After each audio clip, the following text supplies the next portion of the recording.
आपको गुजरात के भरूच की तस्वीर दिखाते हैं, जहां इंटरव्यू सिर्फ 10 पदों के लिए था, लेकिन भीड़ उमड़ गई 1800 उम्मीदवारों की।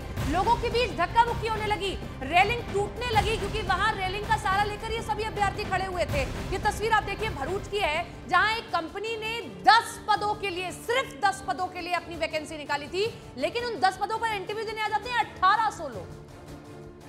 तो कैसे 10 पदों की भर्ती और 1800 लोग यहां पर पहुंच गए, उसके बाद सियासत भी जबरदस्त हो चुकी है। पूरी खबर आपको बताते हैं। सबसे पहले जानिए, निजी कंपनी में 10 पदों की भर्ती के लिए 1800 लोग यहां पर पहुंच जाते हैं। इंटरव्यू देने पहुंची भारी भीड़ की वजह से हालात यहां पर बहुत ज्यादा बेकाबू हो गई। ये भीड़ भी जरा आप देख लीजिए। आपको यह भी बता दें कि आगे निकलने की होड़ में वहां पर एक रेलिंग लगी हुई थी और उसी के ऊपर ये जो भीड़ थी वो चढ़ती चली गई। बताया यह भी गया कि रेलिंग टूटने की वजह से कुछ लोग नीचे गिर गए, लेकिन गनीमत ये रही कि कोई बड़ा हादसा यहां पर नहीं हुआ।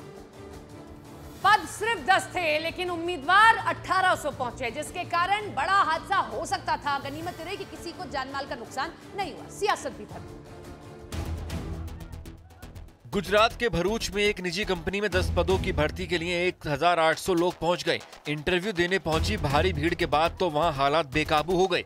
लोगों के बीच धक्का मुक्की होने लगी। सिर्फ 10 पदों के लिए इतनी भीड़ की वहां हड़कंप मच गया। आगे निकलने की होड़ में लोग वहां लगी एक रेलिंग पर चढ़ गए, जिससे वो रेलिंग टूट गई और उसके साथ खड़े कुछ लोग भी रेलिंग के साथ नीचे आ गिरे। गनीमत ये रही कि किसी को ज्यादा चोट नहीं आई, लेकिन मामले का वीडियो सामने आते ही इस पर जमकर सियासत शुरू हो गई। राहुल गांधी ने बेरोजगारी का सवाल उठाते हुए कहा है कि बेरोजगारी की बीमारी भारत में महामारी का रूप ले चुकी है। भारत का भविष्य एक नौकरी के लिए कतारों में धक्के खाता है। तो गुजरात के गृह मंत्री हर्ष संघवी ने जवाब में दावा किया है कि नई नौकरी के लिए पहुंचे सभी आवेदकों के पास पहले से नौकरी थी।